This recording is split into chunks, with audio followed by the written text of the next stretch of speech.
Okay, boys and girls, thank you very much for joining me to reading a book out loud while people are doing work outside. It's a new series of, it's a way to you really feel like you're there, like in the big city, or, if it's too quiet out, this helps you immerse yourself like you're in it. So the saws will sound like they're 2 feet from you. They are. It's crazy. So, reading a book. What's the book? Passing Thoughts of a Firefighter by F.J.Bates. Um,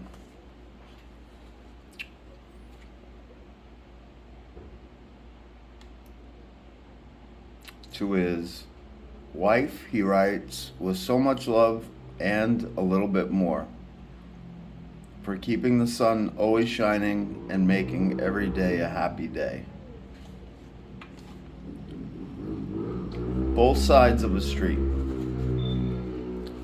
Looking out my office window at fire headquarters tonight, I drifted back through time when I saw a vacant lot directly across the street. This lot, back 45 years ago, was where our home was located. Those were the carefree days when I sat on the front steps watching the activities of the firemen across the street in a three-door fire station. Being a boy of 8 years, I was thrilled by the bells continually tapping in. In no time, the apparatus would be out the doors, responding to the alarm of fire. It was just as thrilling to me to see them return with their gear all dirty, the men tired and red-eyed from the smoke at the fire. As I sit looking out the fire station window now, I can see a small boy sitting on the steps looking over at the fire station. My dad was employed by a coal company, and I used to sit waiting for Dad to come home from his work. In those days, the delivery of coal was a back-breaking job, as many times the coal had to be carried in large buckets to a chute leading into the house through the cellar window. Dad would come up the street completely dirty from the top of his blonde hair to the coal dust in his shoes. His overall pockets would be filled with pieces of coal, and his face would be black with coal dust. His blue eyes would shine in a sea of black. Dad was one great guy, and after cleaning up, he and I would sit on the front steps and take in the night activity at the fire station across the street. Dad knew most of the officers and men assigned to the station, and at times we would wander over to the station to see the apparatus and ask the man on watch to explain the workings of the alarm system. The desk man would be temporarily relieved from his duties, and he would take me to the hose tower, which seemed so high. The hose would be put in a very long trough filled with water, and after soaking for a day or two, it would be pulled by a winch to the high tower where it would be dried. This procedure would take place after every fire during which a large hose was used. After this, the desk man would show me where the firemen on duty ate their meals. The hours were long, and someone in their family would carry their dinner to the station. It was easy to spot a fireman's wife carrying the dinner, as it would be in a leather bag, commonly called a Boston bag.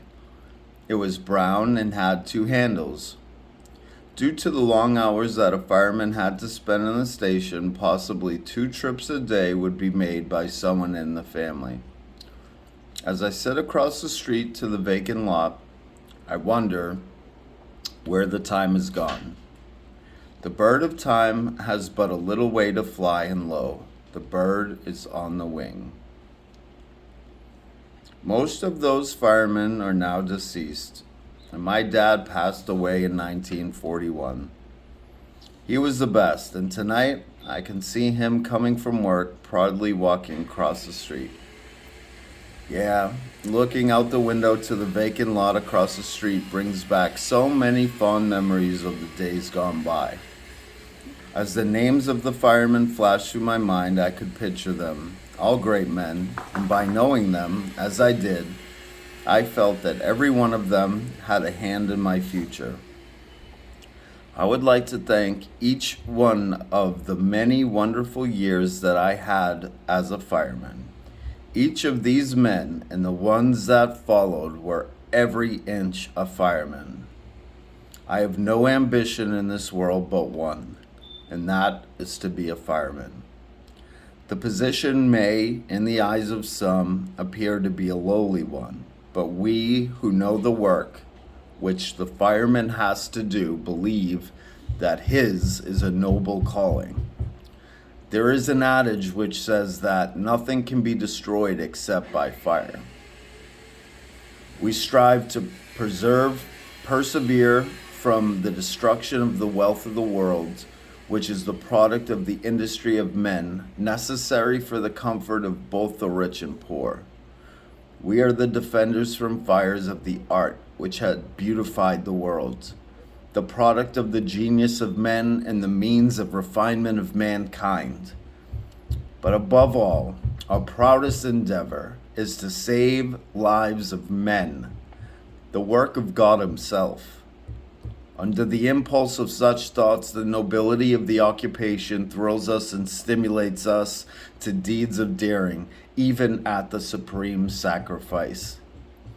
Such considerations may not strike the average mind, but they are sufficient to fill to the limit our ambition in life and to make us serve the general purpose of human society. Former Chief Edward F. Crocker, New York City Fire Department. So, tonight, instead of a small boy sitting on the front steps of his house, dreaming about being a fireman one day, it is a deputy chief looking out across the street at the vacant lot, perhaps wishing that he were that boy again.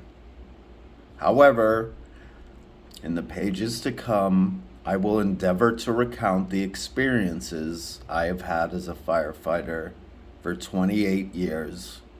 There were so many, and I do hope you will enjoy them.